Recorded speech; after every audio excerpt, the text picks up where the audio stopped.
একদিন এখন একটা বাঘ একটা পুকুরে জল খেতে নেমেছিল। আর সেই পুকুরে জল খেতে নেমে বাঘটা সেই পুকুরে পাঁকে আটকে পড়েছে। সবাইকে বলছে, আমাকে বাঁচাও, আমাকে বাঁচাও, কিন্তু কেউ সেই বাঘটার কথা শুনছে না, কারণ বাঘটা ছিল ভীষণ দুষ্টু। এমন সময় একটা পুরোহিত, সে যাচ্ছিল নিমন্ত্রণ খেতে। সে বাঘটাকে দেখে বলল, কি হয়েছে বাঘ ভায়া? তখন বাঘটা বলল, দেখো না পুরোহিত মশাই, আমি জল খেতে নেমে আর এখানে আটকে পড়েছি, আর আমি উঠতে পারছি না, আমাকে একটু সাহায্য করবে? তখন পুরোহিত বলল, তোমাকে যদি সাহায্য করি আর তুমি যদি আমাকে খেয়ে ফেলো তখন কি হবে? তখন বাঘ বলল, না না, আমি তোমাকে খাবো না, আমি তোমার উপকার সারা জীবন মনে রাখবো, আমাকে একটু সাহায্য করো।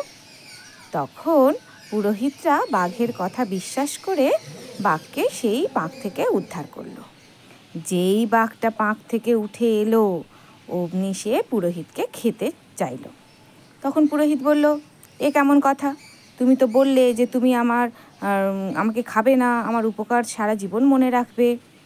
তখন বাঘ বলল, মোটেও না, আমি যদি তোমাকে খেয়ে ফেলি আমি কোনো অন্যায় করব না। তোমার যদি বিশ্বাস না হয় তুমি আরও তিনজনকে জিজ্ঞাসা করে দেখো, তারা যদি বলে যে না আমি অন্যায় করছি, তোমাকে খাওয়াটা আমার অন্যায়, তাহলে আমি তোমাকে খাবো না। আর তারা যদি বলে যে হ্যাঁ আমি যা করছি সেটা ঠিক করছি, তাহলে আমি তোমাকে খাবো। তখন বাঘের কথা মতো পুরোহিত আর বাঘ দুজন মিলে গ্রামের মধ্যে যাচ্ছে, হেঁটে হেঁটে যাচ্ছে। যাকেই সামনে দেখতে পাবে তাকেই জিজ্ঞাসা করবে। তো এমন সময় তারা একটা বট গাছকে দেখতে পেল। বট গাছটাকে জিজ্ঞাসা করলো পুরোহিত মশাই, ও বট গাছ, দেখো না, এই বাঘটা পুকুরে জল খেতে নেমে পাঁকে পড়ে গিয়েছিল, আমি ওকে পাঁক থেকে উদ্ধার করেছি, আর এখনও আমাকে খেতে চাইছে, ও কি অন্যায় করছে না? তখন বট গাছটা বলছে, মোটেও অন্যায় করছে না, এই আমরা তোমাদেরকে ছায়া দিচ্ছি, তোমাদেরকে অক্সিজেন দিচ্ছি, তোমরা কি আমাদের উপকার স্বীকার করো? তোমরা এই গাছের নিচে বসবে, একটু আরাম করবে, আর যাবার সময় আমার গাছের পাতা ছিঁড়ে নিয়ে চলে যাবে। এই মানুষজনদের সাথে এই রকম ব্যবহার করাই উচিত। তখন তো বাঘ খুব খুশি। বাঘ তখন বলছে, দেখেছো তো, ওরাও বলছে যে তোমাকে খেলে আমার কোনো অন্যায় হবে না সেটা। তখন পুরোহিত বলছে, ঠিক আছে, চলো আবার আরেকজনকে জিজ্ঞাসা করা যাক। বলে পুরোহিত আর বাঘ আবার একটু যাচ্ছে। যেতে যেতে দেখে না যে নদীতে একটা ভাঙা হাঁড়ি ভেসে ভেসে আসছে। তখন পুরোহিত সেই হাঁড়িটাকে জিজ্ঞাসা করছে যে, ও হাঁড়ি, তোমার সাথে আমার একটু কথা আছে। তখন হাঁড়ি বলছে, কি কথা?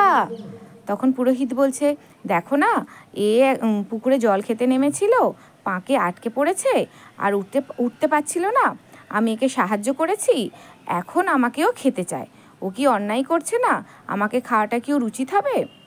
তখন হাঁড়ি বলছে, ও যেটা করছে একদম ঠিক করছে, তোমাকে খাওয়াটা ওরই উচিত হবে, কোনো ভুল হবে না।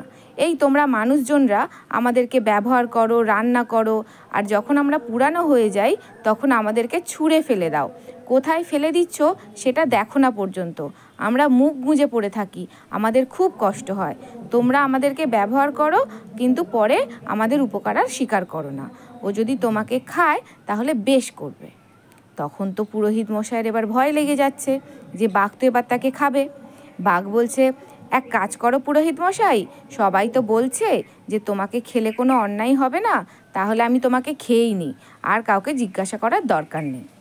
পুরোহিত বলছে, মোটেও না, তুমি আমাকে বলেছিলে যে তিনজনকে জিজ্ঞাসা করবে, আমি তিনজনকেই জিজ্ঞাসা করব, আরও একজন বাকি আছে। বলে চলো, বাঘ বলল, চলো তাহলে আরেকজনকে জিজ্ঞাসা করা যাক। বলে বাঘ আর পুরোহিত মশাই গ্রামের ভিতরে আরেকটু যাচ্ছে। তারপর তারা একটা শিয়ালকে দেখতে পেল। শিয়ালকে দেখে পুরোহিত মশাই বলল যে, ও পুরোহিত মশাই, শুনুন না, আপনার সাথে আমার একটু কথা আছে।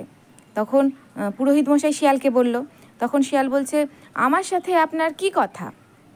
তখন পুরোহিত বলছে, দেখুন না, এই বাঘটা জল খেতে গিয়ে পুকুরে পাঁকে আটকে পড়েছিল, আমি একে উদ্ধার করেছি, এখন ও আমাকে খেতে চাইছে, ও কি কাজটা ঠিক করবে? তখন এই শিয়ালটা বলছে যে, কি কথা? শিয়ালটা বলছে, কি কথা, আমি তো বুঝতে পারছি না। তো তখন বাঘটা বলছে, আরে গ্রামে একটা পুকুর ছিল, সেই পুকুরে আমি জল খেতে নেমেছিলাম, পাঁকে পড়ে গিয়েছিলাম আর উঠতে পারছিলাম না, এই পুরোহিত মশাই আমাকে উদ্ধার করেছিল, কিন্তু এখন আমার খুব খিদে পেয়েছে, তাই আমি ওকে খেতে চাই। তখন শিয়াল বলছে, আরে আমি কিছুই বুঝতে পারছি না, তোমরা বরং এক কাজ করো, কোথায় ঘটনাটা ঘটেছিল আমাকে সেই জায়গাটা দেখাবে চলো। বলে পুরোহিত মশাই, বাঘ আর সেই শিয়ালটা তিনজন মিলে গ্রামের সেই পুকুরটার কাছে যাচ্ছে। তো যেতে যেতে হঠাৎ পুকুরটা এসে গিয়েছে। তখন বাঘ বলছে, এই তো, এই যে পুকুরটা দেখতে পাচ্ছ, এইখানে আমি জল খেতে নেমেছিলাম।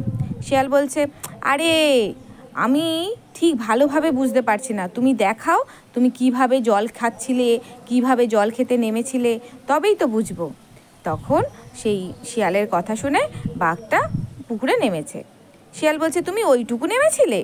বাঘ বলছে, না না, আর একটু নেমেছিলাম। শিয়াল বলছে, তাহলে দেখাও তুমি কোনখানটায় নেমেছিলে, সেটা দেখাও।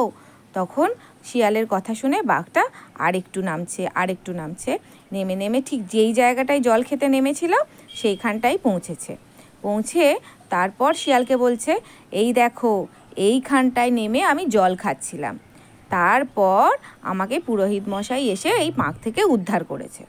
তখন শিয়াল বলল, ও আচ্ছা, এইবার আমি বুঝতে পেরেছি, ঠিক আছে, তুমি এইবার চলে এসো, তারপর আমি বলছি তোমাকে ওর খাওয়া উচিত হবে কি উচিত হবে না। এইবার বাঘ যখন এই পাঁক থেকে উঠে আসার চেষ্টা করছিল, সে কিন্তু আর উঠে আসতে পারছিল না। তখন বাঘ বলছে, এ কি, আমি তো আর উঠতেই পারছি না, আমাকে এবার বাঁচাও।